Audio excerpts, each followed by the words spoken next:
na waonya nyinyi ambao ni Wakatoliki, Waislamu. Sasa hivi wapo Wakatoliki wengi ambao waga waombewe na mapadiri wao, lakini wanaenda kwa watu wa Pentekoste, wanaenda kwenye makanisa ya Kipentekoste kuombewa. Washika sabato wengi hawaombewi na wasabato wenzao. Wasabato wengi wanaombewa na watu wa Pentekoste. Madhehebu karibuni yote yanayokataa ujazo wa Roho Mtakatifu hayaombewi na watu kutoka kwenye madhehebu yao.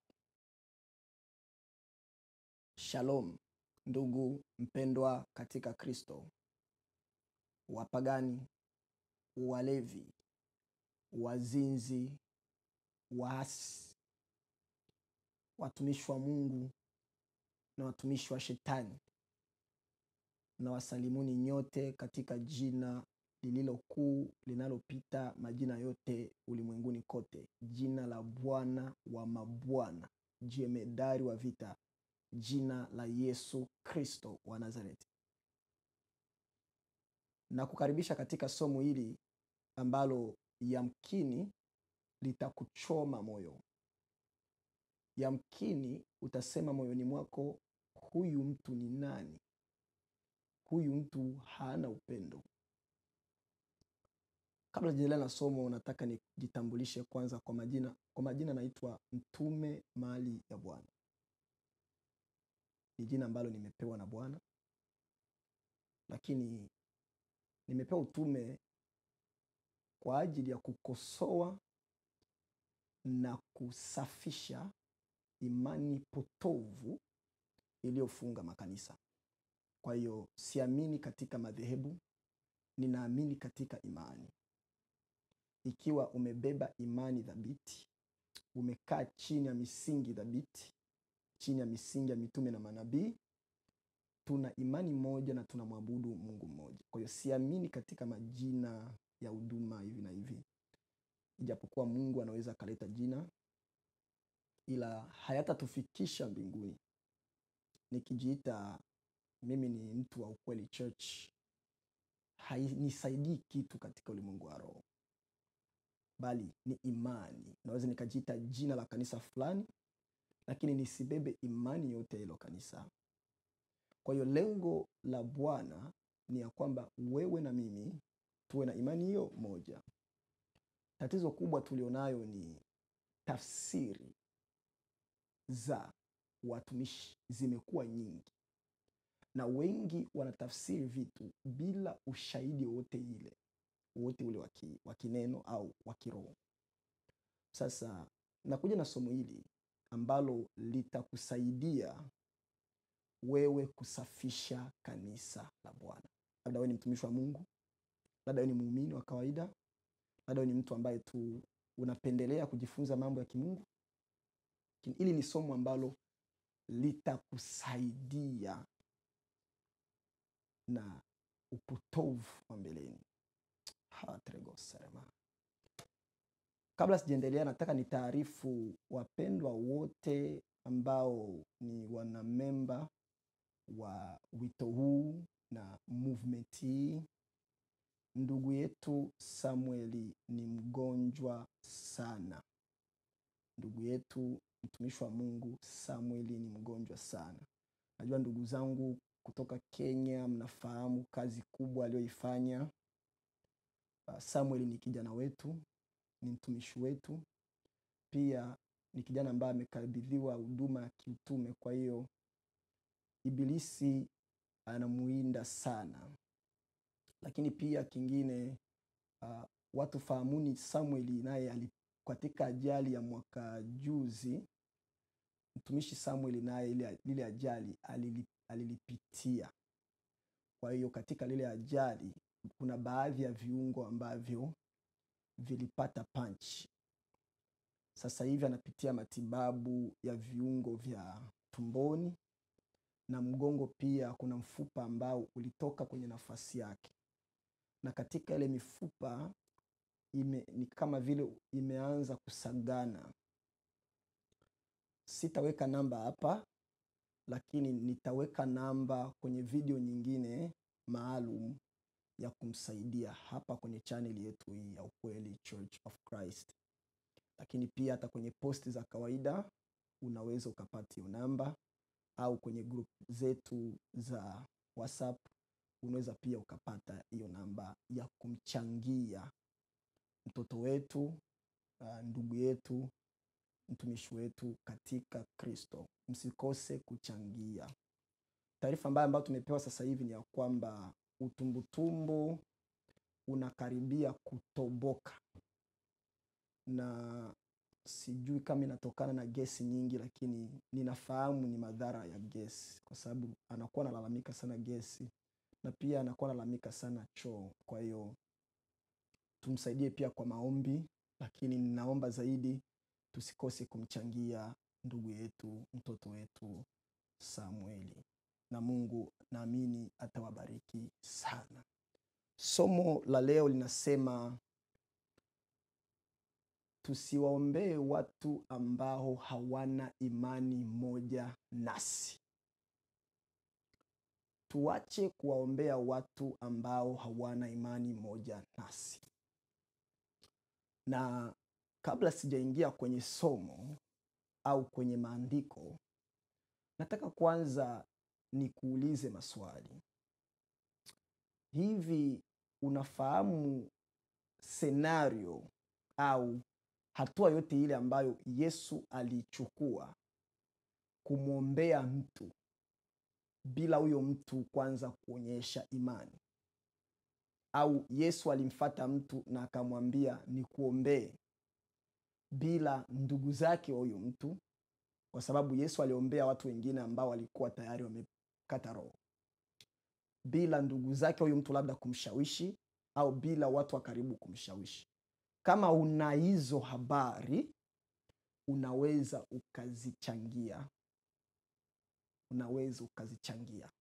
Unaweza ukanikosoa, lakini siamini kama Yesu alimtafuta mtu na kumwekea mikono eti na kuwekea mikono tu kwa sababu wewe ni mgonjwa. Siamini. Ila Yesu aliponya wale ambao walionyesha nia na imani ya kupona. Kwa maana mara nyingi alikuwa kwanza akimtazama mtu. Biblia inashuhudia akamtazama. Biblia pia wakati mwingine inashuhudia akauliza, una imani ninaweza kufanya kitu hiki? Anipata vizuri? Kwa hiyo kila mtu aliyeponywa na Bwana Yesu, sisi ni watoto wa Bwana Yesu, wafuasi wa Bwana Yesu. Kila mtu aliyeponywa na Bwana Yesu ni lazima alionyesha kwanza ana imani katika yeye Bwana Yesu. Haleluya. Hili ni jambo la maana. Kwa nini nafundisha hili somo? Nimekuja kugundua watu wengi wameanza kututumia sisi watumishi wa Mungu kama vile waganga wa kienyeji. Unakuta mtu anatuma hela, alafu anatuma na message, mtumishi, nimetuma hela yangu, nahitaji pia na maombi. Unakuta mtu anatuma hela, lakini labda asipoombewa anajisikia hali fulani. Unanifuata vizuri? Yaani sweti ya kwamba kuna watu wanaotoa na wanataka tu watamkiwe baraka kwa kile ambacho wamekitoa. Sina tatizo na watu. Lakini kuna wengine ambao wanaotoa kwa nia tu. Yaani wanadhani ya kwamba ile sadaka itakuchochea wewe kuwaombea. Labda hauna muda wa kuwaombea. Kwa hiyo wakikusukumia hiyo sadaka au wakitoa ile sadaka, utapata nguvu ya kuwaombea. Alafu nyinyi ambao mnaigiza Ukristo, nawaambia siku ya kiyama mtapata shida sana. Nyinyi ambao mnaigiza kutoa, nyinyi ambao mnakuwa mnaigiza eti mnamtolea Mungu, kumbe mna nia tu ya kupona, kumbe mna nia tu ya nyinyi ambao mnamtolea Mungu kiunafiki, mtapata shida sana. Ninawahakikishia mtapata shida sana. Yaani wanakuwa wanaanza kuweka sisi watumishi wa Mungu kama vile ni waganga. Ndugu zangu, sisi si waganga wa kienyeji. Hatuombee watu kwa sababu ya hela. Hatuombee watu kwa sababu ya sadaka. Tunaombea watu kwa sababu Mungu anataka tuwaombee. Tunawekea mikono kwa sababu Mungu anataka hivyo. Sasa tunapaswa tufikia hatua ya kuuliza, kwa nini Mungu anataka tuwawekee mikono? Kwa nini Mungu anataka tuwaombee? Hilo ndio swali nzito. Kwa nini Mungu anataka hivyo?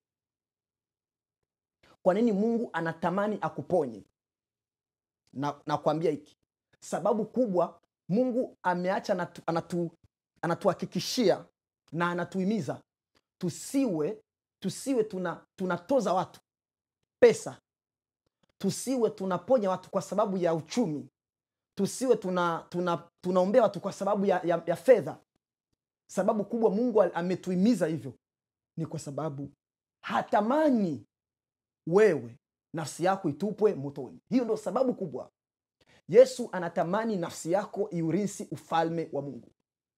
Ndugu yangu, ikiwa mtumishi wa Mungu anakuuzishia mafuta, nakwambia hivi, Mungu anatumia mafuta, Mungu anatumia mavazi, Mungu anatumia mikono yetu sisi watumishi wa Mungu, Mungu anatumia maji. Nimeshawaombea watu wengi, nikawapa maji wakanywa na wakapona. Nimeshaombea watu wengi, nikawapa mafuta wakajipaka na wakaponya na wakapona. Lakini mara nyingi sio mafuta ambayo mimi heti labda niliwaambia waende kanunue. Mara nyingine ni mimi mwenyewe naenda kununua kwa hela yangu, ninawapa. Na wakati mwingine ni wao wenyewe wamejinunulia mafuta tu ya kawaida, labda ya olive oil, mafuta labda ya mzabibu au mafuta labda ya mgando, mafuta ya kawaida ambayo haina manukato mengi, mafuta ya kawaida. Unaweza ukayaombea na Mungu akayatumia hayo mafuta na akawaponya watu. Lakini siku hizi unakuta manabii wa uongo wanadai eti ni mafuta ya upako.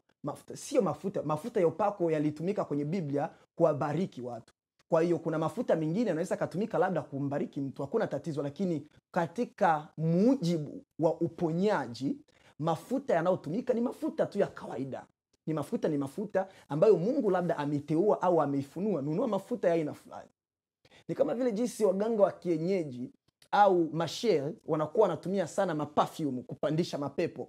Watumishi wa Mungu tunatumia mara nyingi vitu vya kawaida. Mungu anatumia vitu ambavyo kwa macho yetu vinaonekana kama havina umuhimu wote.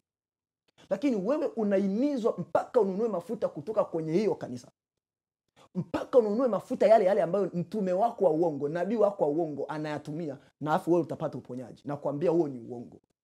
Ukiona mtu anakuhimiza mpaka ununue mafuta kutoka kwake, mpaka ununue maji kutoka kwake, hiyo sio maji ya kawaida, hayo ni maji ya kipepo. Na wengi wenu mmefungwa kupitia maji ya kipepo. Wengi wenu mmefungwa kupitia mafuta ya kipepo na hawa manabii wanaojiita manabii. Huo ni utapeli wa neno la Mungu. Neno la Mungu linasema kwamba watu wameumwa, wapelekeni kwa wazee wa kanisa, wakawaombee na kuwapaka mafuta. Kwa maana imani kutoka kwenye mtu ambaye ana haki inafaa, ina nguvu, tena inafaa. Imani ya mtu mwenye haki. Kwa hiyo wale wazee wa kanisa wamepewa hiyo kazi ya kukuombea na hata kupaka mafuta. Tunaona pia hata mitume kwenye kitabu cha Marko waliwaombea watu na wakawapaka mafuta. Lakini hii ni kwa bure. Ni kwa bure. Unaweza ukaleta mafuta yako peke yako, mafuta ambayo ina asili tu ya kawaida, yakaombewa na yakafanya kazi ndani ya mwili wako au kwenye mwili wako. Ni jambo la kawaida. Haleluya. Kwa hiyo Bwana analenga wewe upate wokovu. Bwana analenga wewe uokoke. Bwana analenga wewe uache maovu. Bwana analenga wewe uache dhambi. Bwana analenga wewe uache utapeli, uache uzinzi, uache usharati, uache kupotezea watu muda na kuwapotosha katika imani zingine za udhaifu zisizotokana na Bwana wa mabwana. Haleluya. Kwa hiyo hakuna sehemu ambayo Yesu anawaponya watu bila watu kuonyesha nia au imani ya kutaka wokovu. Nitasoma hapa kwenye kitabu cha Mathayo sura ya 9 na aya ya 27. Biblia inasema, na Yesu alipokuwa akipita kutoka huko, vipofu wawili walimfuata wakisema kwa sauti kuu, E mwana wa Daudi, uturehemu. Subiri ni kwanza. Wapo watu ambao mpaka leo wanaamini ya kwamba Yesu hakuwa mwana wa Daudi au hakutokana na damu ya Daudi. Na wengi wao watu mara nyingi tena ni Wayahudi wa leo. Hata Wayahudi waliomkataa walimkataa Yesu kufuatana, waliamini Yesu anatokea Galilaya hivi na hivi. Kwa hiyo hawakuamini kama kweli Yesu amebeba damu ya Daudi ndani yake. Kwa hiyo mtu kumkiri ya kwamba yeye ni mwana wa Daudi ilikuwa pia inamaanisha tunakiri wewe ni Masia. Tunakiri wewe ndiye ambaye uliyetabiriwa utakuja kutuokoa. Tunakiri wewe ndiye ambaye ulitabiriwa kwamba wewe ndiye utakuwa mfalme wa Wayahudi. Unanifuata vizuri? Kwa hiyo hawa vipofu wawili walipokiri tu Yesu mwana wa Daudi, ni sawasawa na kusema Yesu Masia, kwa sababu unabii ulikuwa ni ya kwamba Masia atatokea kwenye damu ya Daudi. Alipofika nyumbani, vipofu wale walimwendea Yesu, akawaambia, mnaamini ya kuwa naweza kufanya haya? Wakamwambia, naam Bwana. Subiri. Kwa hiyo kumbe Yesu ana mashaka na imani yake. Yesu ana hofu na uweza wake. Lakini Yesu anauliza, je, mnaamini kweli ninayaweza haya ambayo mnayasema nyinyi? Haya ambayo mnadai mimi niyafanye, mnaamini kweli mnayaweza? Mnanifuata vizuri? Na hili ni jambo, weka ili andiko makini sana. Liwekee umakini sana ndani ya akili yako. Lishikilie sana. Litakusaidia sana ili andiko. Hii Mathayo 9:28 itakusaidia sana. Ndipo akawagusa macho yao akisema, kulingana na imani yenu na iwe kwenu. Kulingana na imani yenu na iwe kwenu. Cha kwanza, wanamkiri yeye kuwa ndiye Masia. Cha pili, wanakiri kuwa yeye anaweza kaponya. Cha tatu, anatumia imani ile ile ya kwao waliokiri na wanayoionyesha na wanayoishuhudia kutumika kwa niaba ya wao kupata uponyaji. Jambo la maana sana kuelewa hapa ni nini? Mtumishi wa Mungu, acha kuwaombea watu ambao hawajamkiri Yesu kuwa Bwana. Haleluya. Acha. Unajua kuna miujiza ambayo Yesu aliifanya haikuwa inalenga mtu kupona. Kwa mfano, tunaona muujiza wa kwanza, Bwana Yesu anageuza maji kuwa divai kwenye sura ya 2 kitabu cha Yohana. Ili inatuonyesha nini? Ilikuwa miujiza nyingine ambayo ilikuja kustua watu tu. Mtu astuke kwanza. Mtu akistuka atakuwa na imani ya kwamba unaweza kufanya vingine. Lakini pia wengi walimwamini Yesu kufatana na maneno ambayo alikuwa anayaongea. Mtumishi wa Mungu anapokuwa anaongea maneno ya Mungu, unapaswa uamini. Biblia inasema hivi, Yohana hakufanya muujiza hata huyo. Lakini Biblia inasema kwamba watu wengi waliamini neno ambalo Yohana alikuwa analihubiri. Nasema tena, hili ni somo ambalo litaumiza wengi. Na kwa nini nafundisha hili somo? Subiri watu malizie hapa. 30 nasema hivi, macho yao yakafunguka. Na Yesu akawaonya akisema, angalieni mtu asijue jambo hili. Lakini wao walipotoka wakameneza habari zake katika nchi ile yote. Walifanya nini tena? Wakaenda wakashuhudia makuu walioyaona kutoka kwa Bwana Yesu. Jambo la maana, hili ni jambo ambalo liliwasaidia wengine ambao walikuwa hawamjui Yesu, wakajua kumbe kuna mtu anayeitwa Yesu. Kumbe kuna mtu ambaye anasemekana kuwa ni Masia na sasa hivi ameanza kazi ya uponyaji. Kwa hiyo bila wao kuona, ndio maana Yesu akifika mji tayari wanamjua. Kwa nini? Habari zake tayari zimesambazwa kwa watu. Trego salamandrika. Mnifuate vizuri wapendwa. Katika kazi ya Mungu tuna wito mkubwa sana ambao tumeusahau. Tumesahau ya kwamba tumeitwa kuwa watakatifu. tunasahau ya kwamba tumeitwa kumpendeza Mungu. Tunasahau ya kwamba tumeitwa kutembea kadri na neno la Mungu. Kwa hiyo wanakuja wapagani ndani ya makanisa takatifu ya Mungu. Wengine wao wanakuja kutujaribu tu. Unakuta amesema na familia yake, mimi nitaenda kwanza. Hakijua hata shida zangu ndo mimi nitaamini. Unaona? Mimi nitaenda kwanza. Nikipona ndo nitaamini. Hawa ni wapagani. Na mara nyingi wanapokuja ibadani, wanakuwa wanafunga milango ya neema kwa wale ambao wao tayari wana imani. Kwa nini? Kwa sababu wanawakilisha asili ya moyo mgumu. Wana wa Israeli waliotembea na Musa, waliopata nafasi ya kuingia Kanaani, walikuwa ni watu wawili, Kalebu na Yoshua. Wengine wote Bwana aliwaangamiza kufuatana na mioyo yao ilikuwa ni migumu. Walitembea na Musa, lakini hali hiyo hiyo ilikuwa tena inawarudia. Ndugu zangu, kuwakaribisha watu waovu ambao bado hawajaamini katika Injili inasababisha milango ya neema katika kanisa kuwa inafungwa.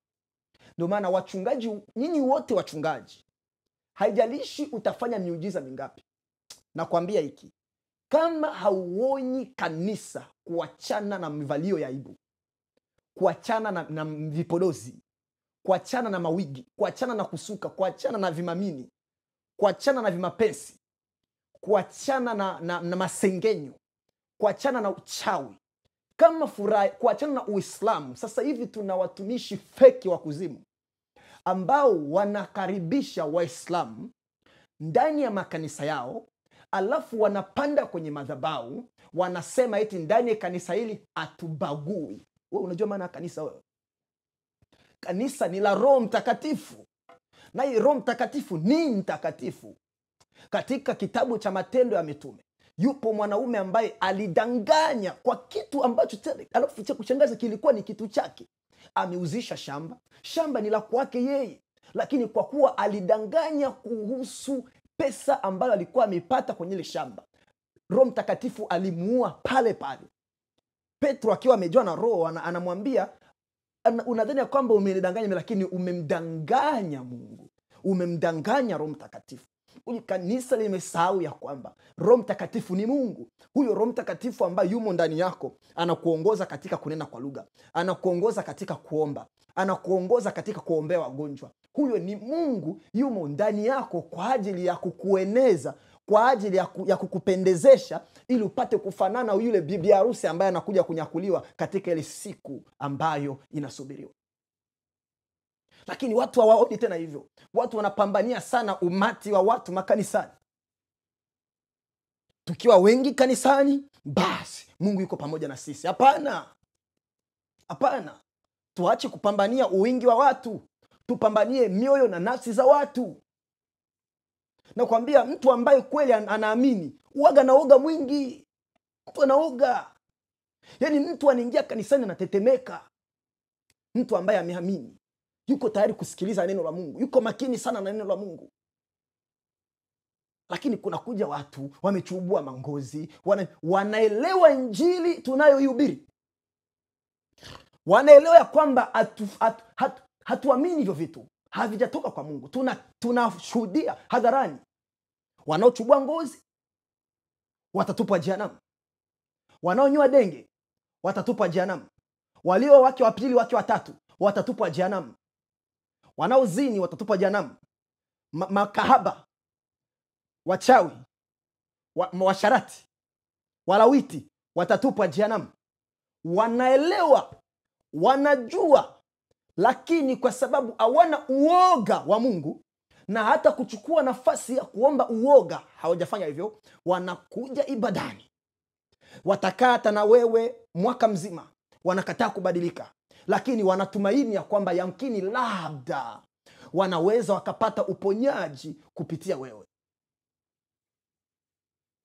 Nawaambia hivi, nitaanza kuwafukuza. Nitaanza, mtu yoyote yule ambaye anakataa Injili au hajapata nafasi ya kusikiliza injili, au unasikiliza injili ninayoihubiri lakini unadharau, alafu unakuja kwangu eti nikuombee upate uponyaji, nitakufukuza. Haujaitwa na Mungu. Wewe ni agent wa kuzimu. Walioitwa na Mungu kwenye Biblia walikubali. Walipoulizwa na Yesu, unaamini? Walikubali, ndio ninaamini. Walipoamini ni rahisi kwao kupona. Lakini wewe unakuja haujaamini. Haujaamini hata kidogo. Lakini unakuja alafu unasema eti ya kwamba unajitumainia, na ndio maana wengine kuna wengine wanafanya hivi. Watakuja, unaombea asubuhi, jioni anapigia wengine watumishi simu. Watumishi ambao wana imani tofauti kabisa.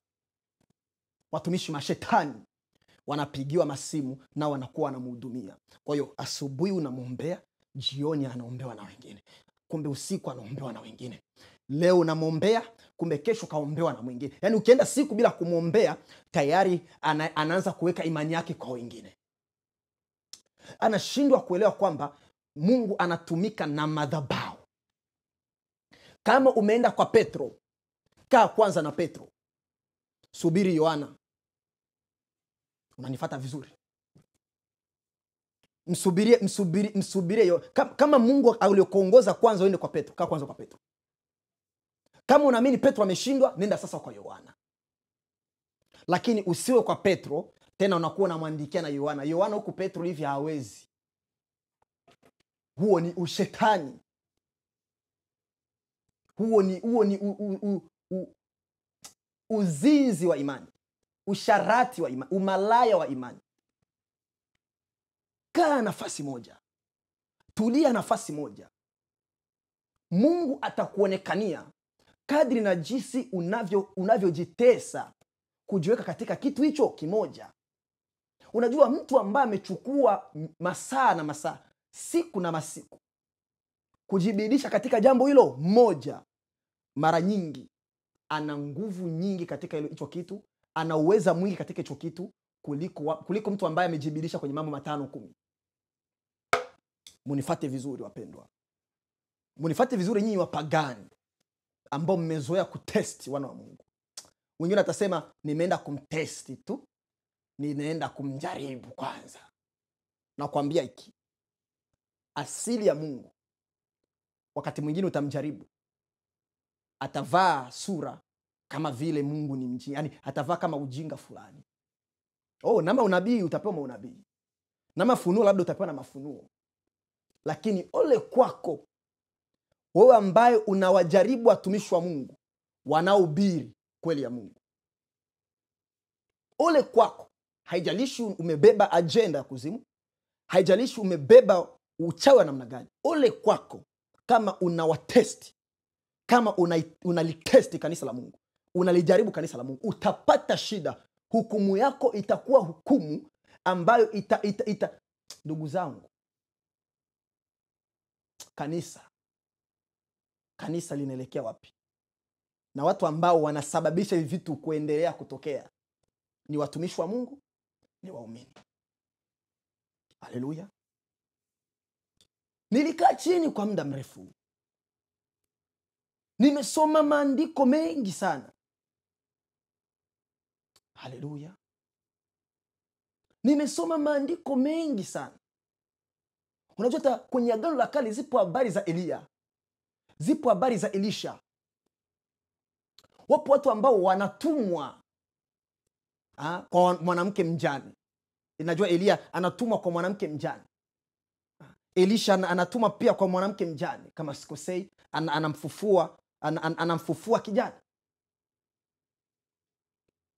Zile habari zimewekwa, wale watu kwanza walionyesha imani. Ipo habari ya Rahabu, mwanamke kahaba, lakini anaonyesha imani, anashuhudia, anakiri imani ya kwamba ninaamini nyinyi munaye Mungu wa kweli.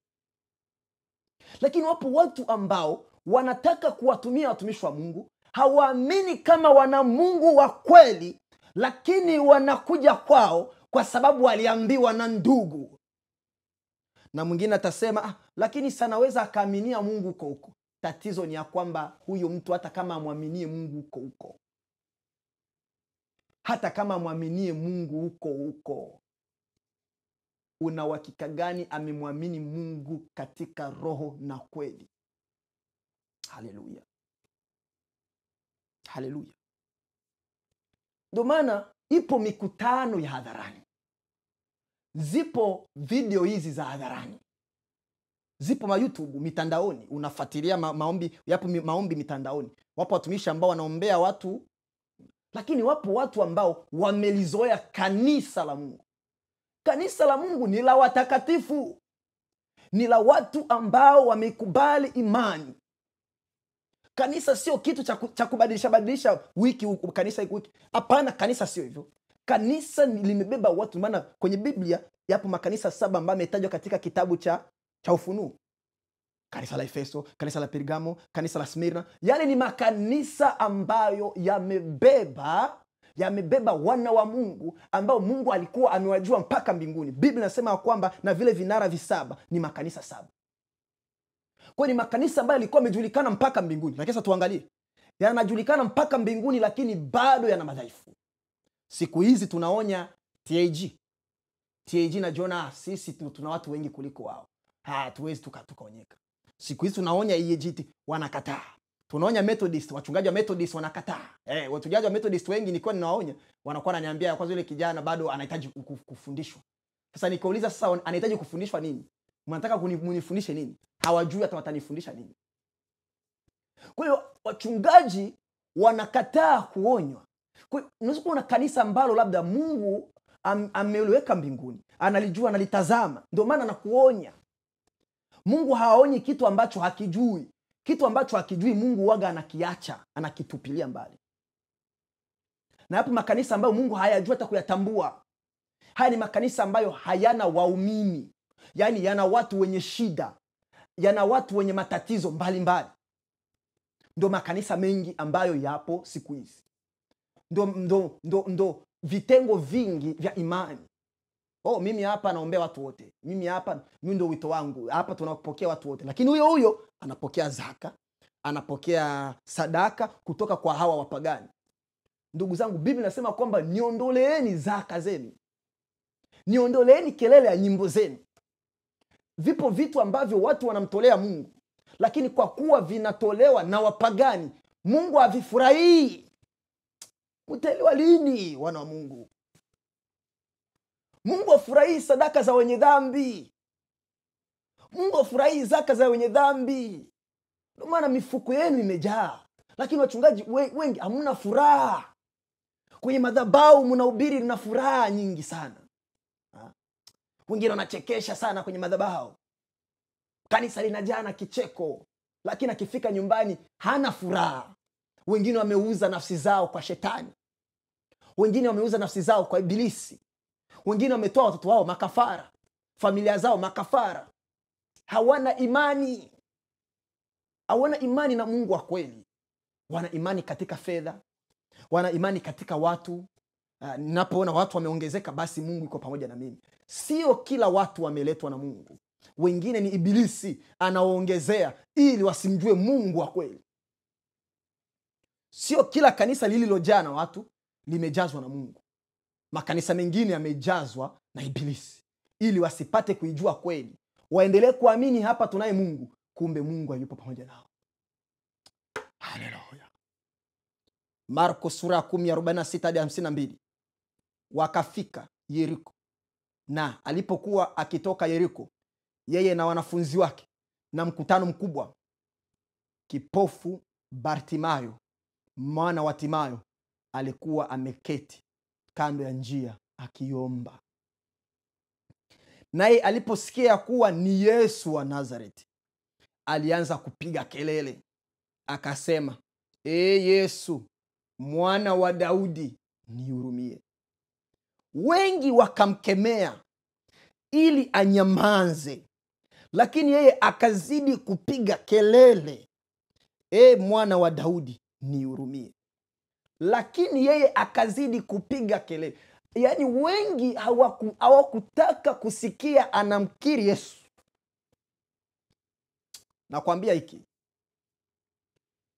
mimi naishi hapa Iowa City, Iowa. nchini USA au Marekani.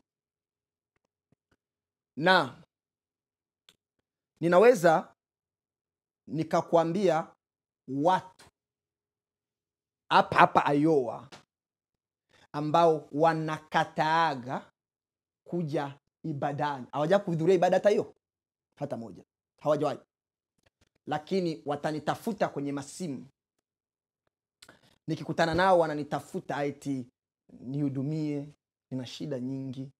Sio kila jambo ni la kuweka hadharani hivi na hivi.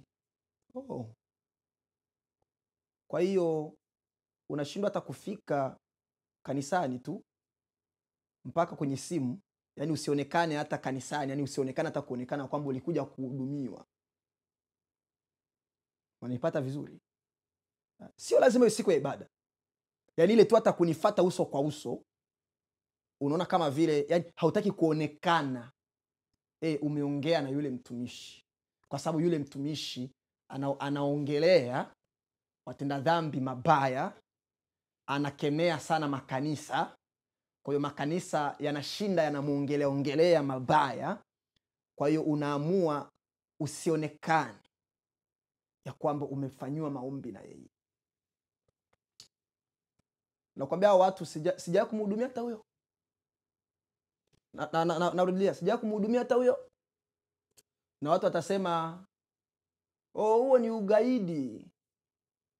Sina muda na watu ambao hawana imani katika Yesu Kristo aliyenitoa katika matope na kuniponya na kunifungua akili na kunibadilisha na kunipa maarifa. Sina muda kupotezewa muda na wajinga ambao hawamwamini Yesu, lakini wanaendelea kutuona kama sisi labda ni waganga wa kienyeji. Sisi sio waganga wa kienyeji.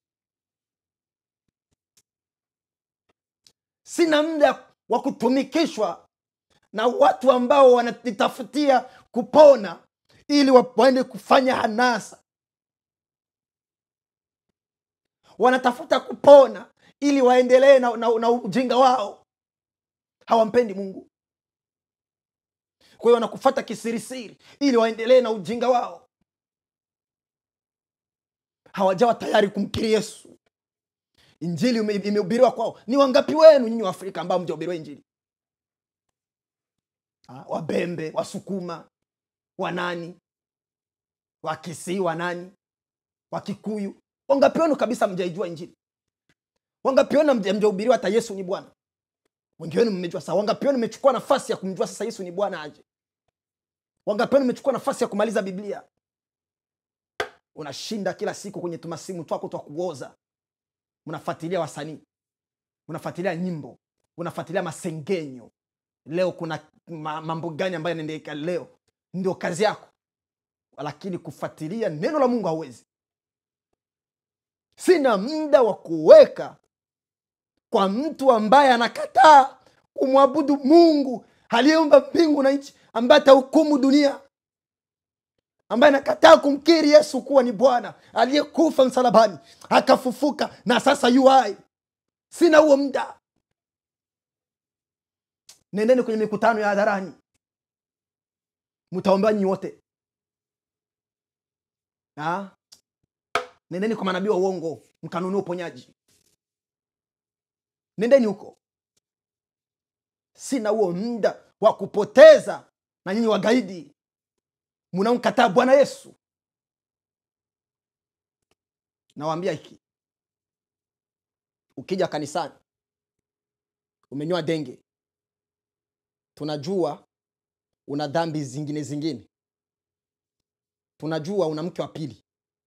Tunajua una mume wa pili au nini, mambo ya ajabu. Tunajua umejichanganya. Tunajua unachubua ngozi.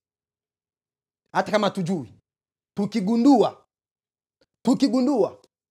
hatutaruhusu uendelee kuharibu ibada kwa sababu eti mwili wako upate uponyaji.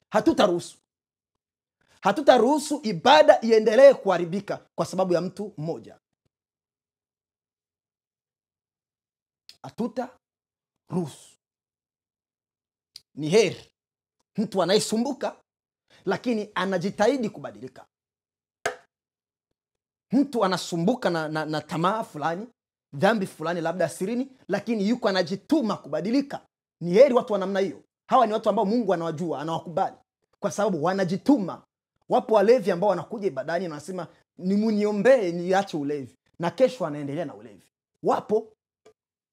Lakini wapo wengine ambao wanafanya mambo ya upumbavu. Wanajua sweti ya kwamba kuna nguvu fulani zinawazuia, ni wenyewe tu. Unakuta mimi nionekane hivi. Mimi nionekane kama vile ni mshamba. Mimi nionekane kama vile ni mtu wa vijijini, siwezi. Nenda sasa huko. Nenda huko. Hauwezi. Sisi wa shamba tuendelee na Mungu wetu na Yesu wetu ambaye pia alikuwa ni mshamba. Yesu hakuwa na nyumba. Yesu hakuwa na mahali hata pa kuwekea kichwa. Biblia inasema kwamba haleluya, mbweha ina vitundu. Ndege wana machicha. Lakini mwana wa Adamu hana mahali pa kuwekea kichwa chake. Mtajirike kiasi gani, mpate fedha kiasi gani, Yesu aliyehubiri injili ya kweli katika kweli yote ya kuenea hakuwa na nyumba. Na hapo inasema Yesu alifika nyumbani. Yesu alipofika nyumbani, bado alikuwa anaishi na ndugu zake. Haleluya. Sura ya 5 kitabu cha Marko. Na mwanamke mmoja aliyekuwa na damu toka mwilini mwake miaka 12, naye alikuwa ameteswa sana kwa mikono ya matabibu wengi. Mnasikia? Alikuwa ameteswa, yani matabibu wengi walimtapeli. Akatumia vitu vyake vyote, wala hakufaidika hata kidogo, bali hali yake ilizidi kuwa mbaya. Aliposikia habari za Yesu, alikuja katika mkutano kwa nyuma, akaugusa vazi lake. Sikia, aliposikia habari za Yesu. Aliposikia habari za Yesu. Okay. Haleluya. Ora basi kendele ushakara. Maana alisema nikiagusa tu mavazi yake nitapona. Mara chemchemi ya damu yake ikakauka, naye akatambua mwilini mwake ya kuwa amepona msiba ule. Yesu akatambua mara ndani ya nafsi yake ya kuwa nguvu zimemtoka. Akageuka katika mkutano, akasema, ni nani aliyenigusa mavazi yangu? Wanafunzi wake wakamwambia, waona mkutano wakikuzunguka na kukusonga, nawe wasema ni nani aliyenigusa? Akatazama pande zote ili amuone aliyefanya jambo hilo, lakini yule mwanamke akaogopa, akatetemeka, akijua yaliyompata. Akaja, akaanguka mbele yake, akamwambia kweli yote. Akamwambia, binti, imani yako imekuponya. Enenda zako kwa imani, uwe mzima na uponywe na msiba wako.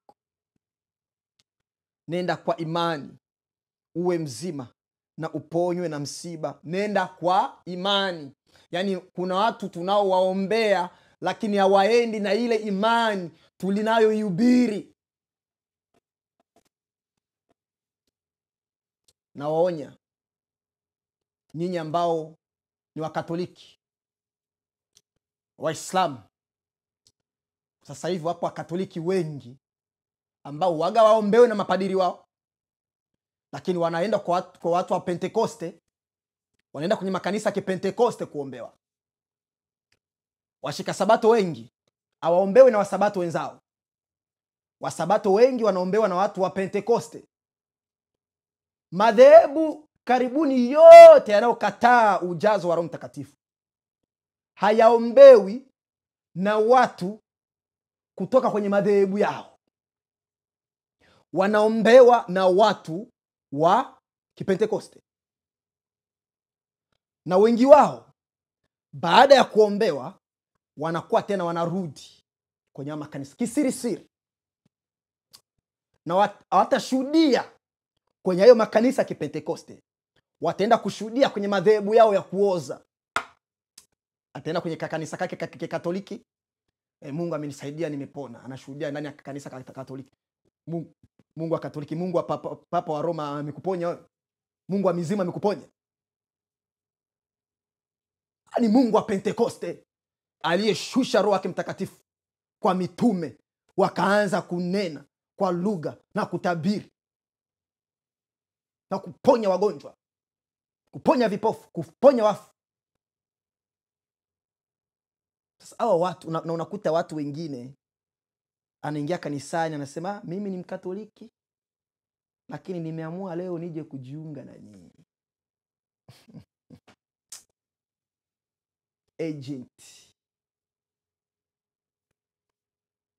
Agent. Mimi ni Muislamu lakini nimeamua leo nije kujiunga na nyinyi. Nakumbuka kuna kipindi fulani mama fulani aliwahi kumleta dada fulani kwenye mkutano. Huyo dada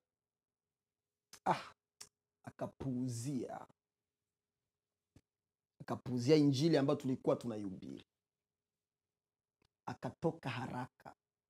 Alikuwa na tatizo lakini akajitoa haraka, akaenda zake nyumbani. Alipofika nyumbani, nakumbuka alikuwa na tatizo ya tumbo. Alipata haja kubwa ambayo hajawahi kuiona.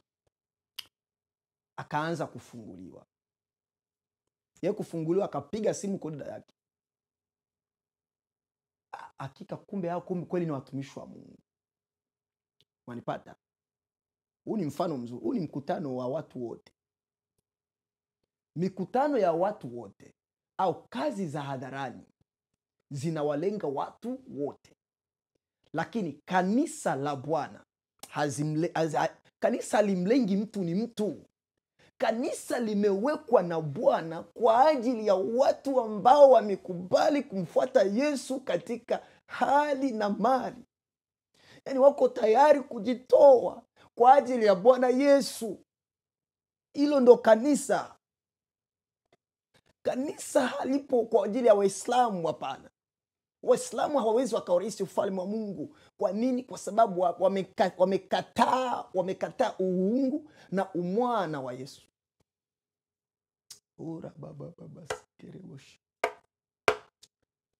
Waislamu wamekataa uungu na umwana wa Yesu. Yesu ni nabii kama nabii mwingine. Lakini enda atakuja kuhukumu ulimwengu. Ndio, enda atakuja kuhukumu ulimwengu. Sasa niambie nabii ambaye atakuja kuhukumu ulimwengu wakati ulimwengu ambao aliumba ni Mungu. Na tena Mungu atampa nabii uwezo wa kuhukumu ulimwengu. Waislamu, acheni kuwatumia wa Pentekoste kama waganga wa kienyeji. Nawaambia hiki, watumishi wa Mungu ambao mnaendelea kufungua milango ya kuwaombea watu wenye imani zingine. Unakuta unamwombea mtu usiku tena na kuloga. Huko unamwombea lakini usiku anaingia kwenye kazi zake. Ule ugonjwa akiwa kwenye mambo yake ya kishirikina, ule ugonjwa hausikii. Wachawi wengi wako hivyo. Akirudi kwenye mwili kimwili ni mgonjwa kweli. Yaani yuko hoi. Lakini akiwa kwenye mambo yake ya giza haiko hoi. Ana nguvu kama nini. Anakufinya usiku, anakutesa. Watumishi wengi mnaanguka kwa kutokutumia maarifa. Acheni kutapeliwa na wapagani. Acheni kutamanishwa sana na sadaka. Kwa sababu ametoa haijamaanisha anamwamini Mungu naye mhubiri. Na kuambia hiki, ewe mpendo unanisikiliza, labda siku moja utasikia Mtume mali ya Bwana akaweka kanisa karibu yangu. Mtume mali ya Bwana akapanda kanisa karibu na nyumba yangu. Mtume mali ya Bwana amefika South Africa. Nakwambia hivi. Amen. Bado na muda hapa. Mungu amefungua njia hizi za YouTube ili iwe ni rahisi kwa watu kumwamini Yesu. Nakwambia hiki. Amini. Amini Yesu ni Bwana. Yesu ni Mungu. Amini ya kwamba Roho Mtakatifu bado anafanya kazi katika kanisa lake. Amini ya kwamba Bwana anachukizwa na kila aina ya dhambi. Bwana haangalii moyo tu. Bwana anakuangalia wewe wa nje na wewe wa ndani. Bwana anaangalia matendo yako pia. Yesu alisema hivi. Kama mnanipenda, mtazishika amri zangu. Katika amri ambazo Yesu alizitoa wakati au kipindi bado anatembea duniani, aliamuru tupendane. Aliamuru tuhukumu kwa haki. Haleluya. Aliamuru tusishawishi wengine kutenda dhambi. Sasa wewe mwanamke, wewe mwanaume unayetembea kifua wazi, wewe mwanamke, wewe mwanaume unayetongoza kiwaziwazi, unayetext wanawake wa watu na wanaume wa watu, unawaandikia message, unawashawishi wengine kutenda dhambi, Yesu alisema ole kwake huyo mtu, ni heri kwake asingelizaliwa. Yaani ni kusema siku ile ya hukumu una hukumu kubwa sana. Biblia yasema kwamba walevi, wazinzi, walafi, wachawi, walawiti, wote hao hawawezi wakarithi ufalme wa Mungu. Lakini leo unapewa muda na wachungaji feki.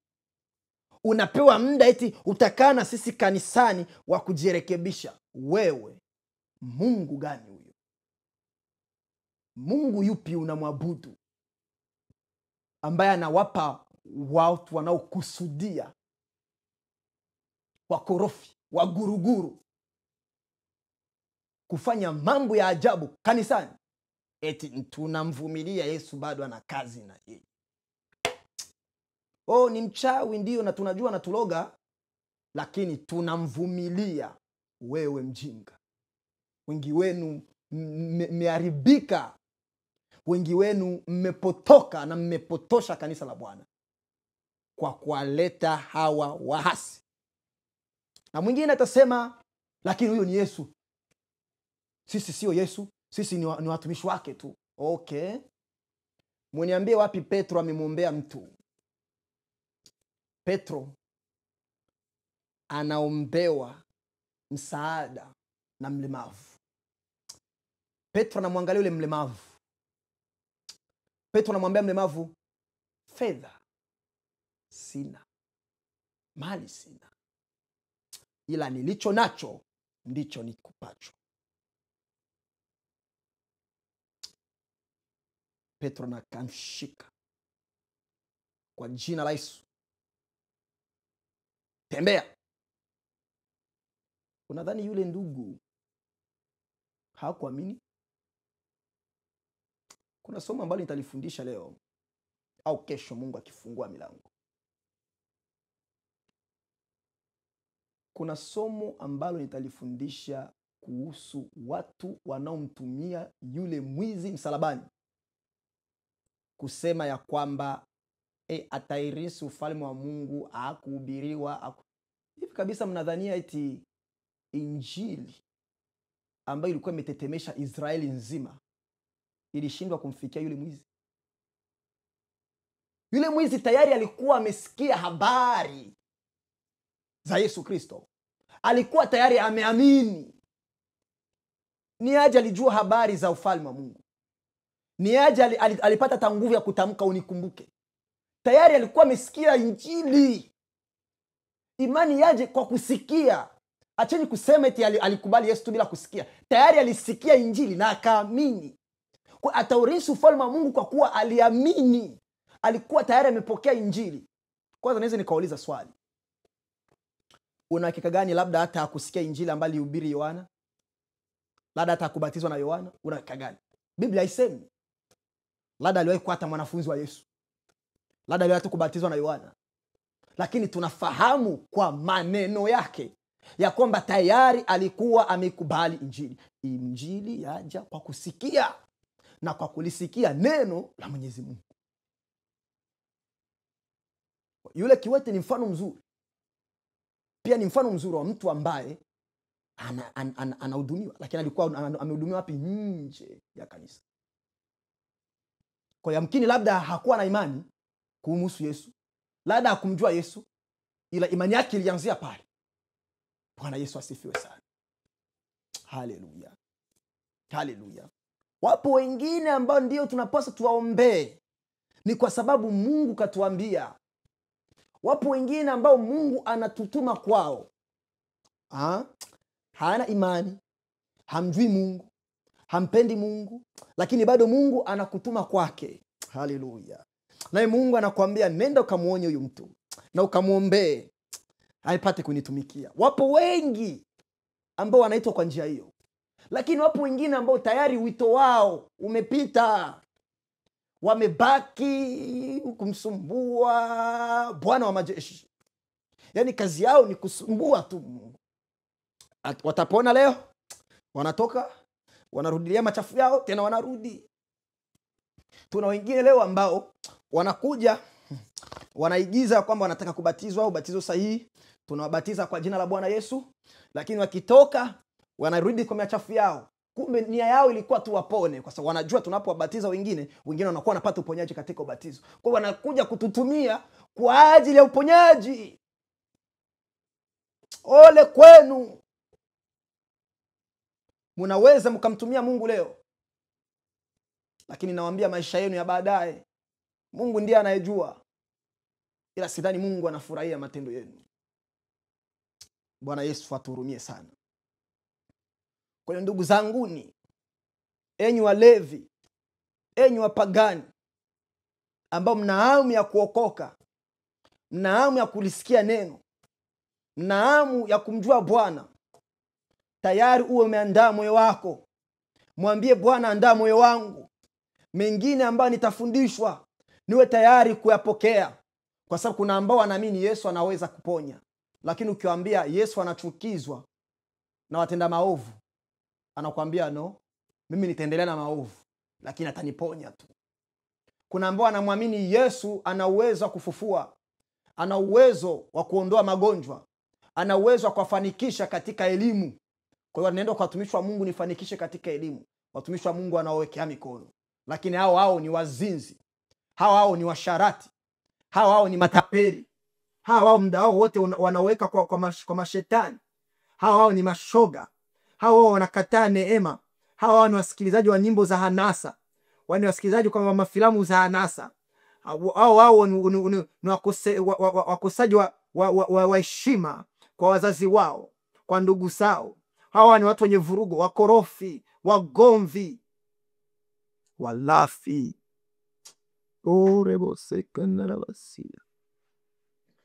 Ina mifano mingi ambayo Mungu akinipa nafasi nitaendeleza katika somo lingine.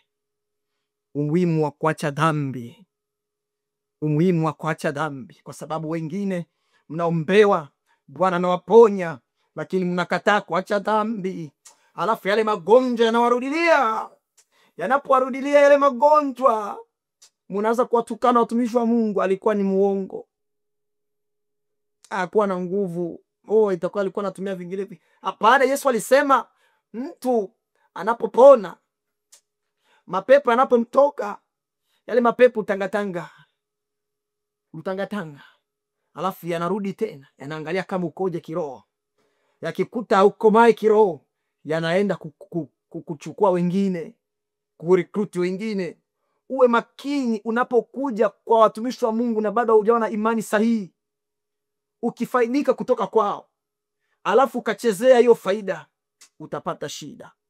Mungu awarehemu, Mungu afungue maarifa, na Mungu abadilishe. Amina. Haleluya.